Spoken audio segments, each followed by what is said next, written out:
After reaching 2,000 days, my hardcore world is finally starting to feel like it's more than just a few builds placed around the map. But my French city still feels empty and open, and with villagers beginning to move in, I think it's time we start bringing this place to life.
Wow, it's a beautiful morning here in Lapis. Take a look at that sun. This city is starting to feel a little more alive, but also it's looking pretty small. But it's starting to feel like something. I built a police car. A lot of you guys told me we should protect the museum. This river looks really nice. Have plans in the future to extend to like a dock over here with maybe some boats in the river. But with these big buildings I'm building, there's not really much room. You could see some smoke coming out of the sewers. I guess it's a little bit of a dirty city. The villagers are moving in, and I want to build more big French style buildings to fill the town. They even brought a little market with them. They're just selling a bunch of goods. Just some regular items like food and stuff. And the smaller one is selling some statues, some amethysts. They're selling some clothes too on these racks, just in case anyone wants. But if we come over here, we have the restaurant that will be under construction in today's video. Because all these villagers, they have to eat. So we're gonna make a nice French restaurant and bring in wealth to the French region, which is now called Lapis. I also made this small little Easter egg here. It's a dispenser system that shoots out a raw fish, so I can tame any of the cats that come running by as I'm building these builds. There's a lot of them. I think I'm gonna make more Easter eggs like these because they're pretty cool and it helps make the world feel more immersive. But it looks like the villagers have the blueprints down for how they want this restaurant. So let's go build it for them so they can loiter somewhere else.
gone and made an outdoor area for the restaurant, just kind of like an open windowed seating area. You can see I wanted to add as much detail as possible to this. I added a cat with a little fish there. Come over here. This is the entrance to the restaurant. It's supposed to be a home for the villagers, and I wanted to make it feel like a little waiting area. Really like using this copper. I'm going to be using this throughout this entire French city because I feel like it kind of fits that aesthetic. But as I'm building this, I'm noticing that it's taking up a lot of space. So I think before we build the second level of this restaurant, I'm just going to extend the French city a little bit more to give us some more room and so we could build a nice dock area. I want this to be another hub for villagers, so I'll probably use job blocks for detailing as well as build more markets for them eventually because I really enjoy villagers, obviously for upgrading and trading, but also to let them roam around my city as they make the world feel a lot less lonely and also just bring builds to life by making them feel more lived in. The trading system is also one of my favorite things in the game, and I wish it was given an even greater purpose for late game, like being able to set up economic systems maybe and trading routes that are actually useful. I feel like that'd be an interesting addition in my opinion. But I hope this dock is looking immersive. I added these plants just like I did in the Dutch city. I really like to make custom plants. I feel that they bring the world to life. I eventually will build boats in these docks, but that's for later on because I do want to finish up this restaurant before we do that, so the villagers have somewhere to eat and chill and hang. And since the Dutch city is more of like a port city, there's not really much room for villagers, so I really want this city to be a big open area for trading and all sorts of things related to villagers because, as I said, I do really enjoy them. It's about time we begin setting up an economy in this new French city as it's slowly beginning to take shape and actually look like a city.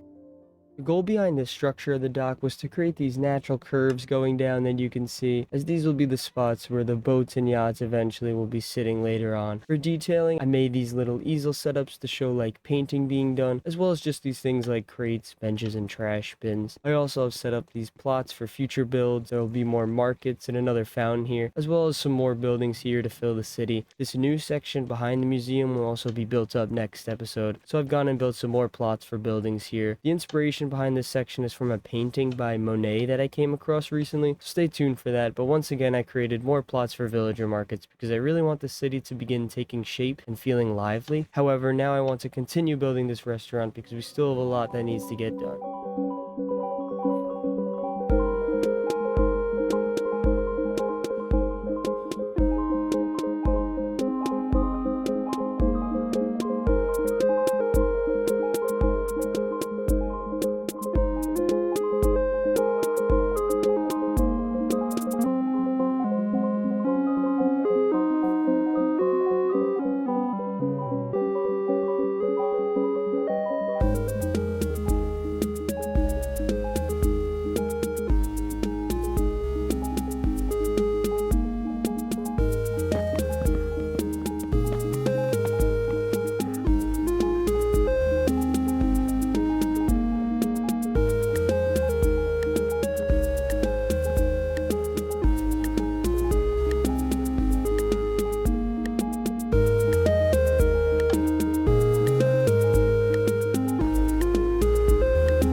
want to take you through my thought process here with the detailing. These French style builds all follow a similar design for texturing with the signs, buttons, and shelves. My way of creating that big limestone beige brick design that you'd see on an actual Parisian building. I definitely enjoy building in this style more than the Dutch style because I get to experiment with different textures a lot more, which is something I do enjoy doing. All that's left now is the roof design and the interior. So let's finish up this restaurant so we can get these villagers employed.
This is the almost finished cozy interior for the restaurant. Just gonna add a few more little details, but for the most part, I'm liking this look. This is probably my favorite interior I've done. I was really going for that fine dining look with the black tablecloth, the candles, and the plants, and I'd say it worked well. I built up a wall here to make room for a little kitchen area. I even sacrificed a piece of netherite to show like a hunk of meat, and add some other little details like bamboo cutting boards and smoked stoves and ovens. But now we have a calm, fully built restaurant here in the center of Lapis, which was a great recommendation by you guys. Now the last thing I want to do is build a few boats around the dock like I mentioned earlier, and that should do it for my to-do list for today's episode.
building for today is just about done now, which was a lot for today. I really wanted to build more than I usually would for this episode because it's been, what, 3 weeks since the last upload? So I've had plenty of time to prepare. But I ended up switching from regular campfires as chimneys to a glass formation because it adds more of a broadening effect almost. I also built this race car just sitting parked here by the museum. And there's some mopeds around the city as well. Eventually I'll add more vehicles as I build more buildings, just make it more lively. But for now, this works. I also wanted to extend the city past the river, maybe have a row of buildings on the other side and back towards the portal as well. I'm just still thinking about what to do with the big terrain there. The vision for Lapis is this cozy riverside city with all the same architecture and lots of cats and villagers living in it. But for now, before we end this episode, since we did build a lot, I want to show all of it off and also what Lapis City is looking like after these renovations. So let's roll the cinematic.